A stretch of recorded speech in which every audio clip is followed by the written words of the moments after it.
Alain Sirou, les scientifiques seraient-ils de gros machos? Il faut le croire parce que pour les Nobel, 3% des Nobel sont des femmes et je dirais pour une Marie Curie, il n'y a pratiquement rien derrière. Et les prix Nobel cette année, encore une fois, qui récompensent des hommes blancs dont le plus âgé 97 ans, montrent qu'il y a un décalage entre les Nobel et la société. Mais moi qui ai joué Pierre Curie 2 fois d'ailleurs dans ma carrière cinématographique, vous savez que quand elle a eu le deuxième Nobel,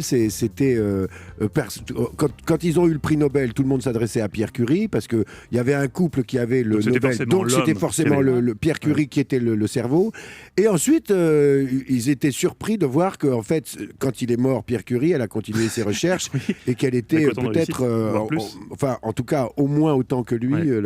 Mais dans la cérémonie, les gens faisaient bravo Pierre Curie. Quoi. C'est fou de se dire qu'un siècle plus tard, on n'est pas beaucoup avancé. Ça va bien avec la campagne qu'on fait sur Lipstick, c'est-à-dire que c'est toujours la même idée, c'est-à-dire arrêtons de considérer qu'il y a des femmes qui sont inférieures aux hommes. Et il faut être volontariste, il faut promouvoir la parité, il faut se battre pour ça. Il ne faut pas penser que ça vient tout seul. C'est pas possible, il y a beaucoup de résistance et vous êtes en train de le dire.